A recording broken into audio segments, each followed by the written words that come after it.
সবাইকে স্বাগতম জানাচ্ছি আমাদের আজকের অনুষ্ঠানে। একটা নির্বাচন কিংবা ভোটের জন্য এত মানুষ জীবন দেয়নি। আসিফ মাহমুদ।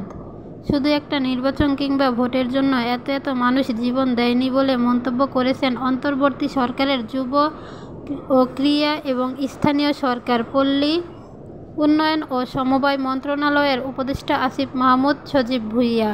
আজ বুধবার সকালে ঠাকুরগাঁয়ের বালিয়াডাঙ্গি উপজেলার পরিষদ হলরুমে অসহায় ও দুস্থ মানুষের মধ্যে শীত বস্ত্র বিতরণ শেষে সাংবাদিকদের এক প্রশ্নের জবাবে তিনি একথা বলেন।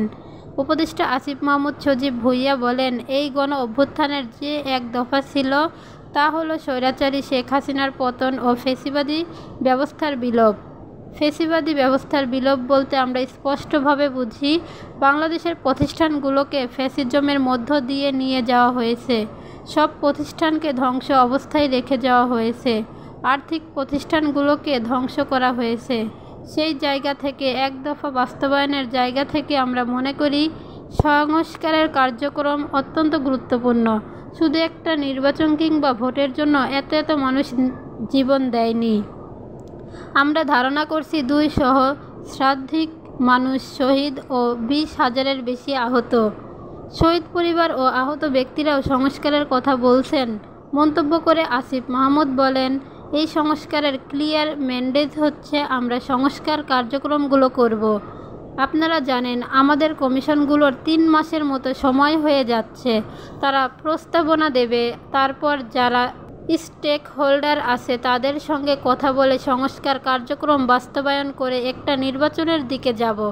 আন্দোলনের ঠাকুরগাঁয়ের আহত ব্যক্তিরা সরকারি সহযোগিতা পাচ্ছেন না বলে জানানো হলে উপদেষ্টা আসিফ মাহমুদ বলেন, ঠাকুরগাঁয়ের আহত কয়েকজনের সঙ্গে আমার কথা হয়েছে। যারা এখানে প্রতিনিধি হিসেবে কাজ করছে তাদের সঙ্গেও কথা হয়েছে। আহত ব্যক্তিদের চিকিৎসার ব্যাপারে আরও কীভাবে সহযোগিতা করা যায় বিষয়টি কেন্দ্রীয়ভাবে জুলাই শহীদ স্মৃতি ফাউন্ডেশনের যারা দেখেন তাদের সঙ্গে যোগাযোগের ব্যবস্থা করেছি। আশা করি সামনের দিনে আর এই সমস্যাগুলো থাকবে না। উপদেষ্টা আসিফ মাহমুদ আরও বলেন, জনগণ যেভাবে চায় আমরা সেভাবে বাংলাদেশকে গড়তে চাই।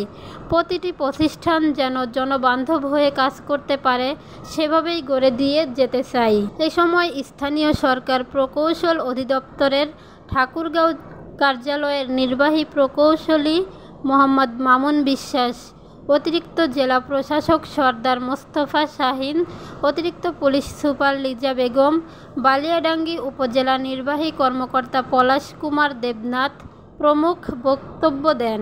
ধন্যবাদ সবাইকে এতক্ষণ আমাদের সঙ্গে থাকার জন্য।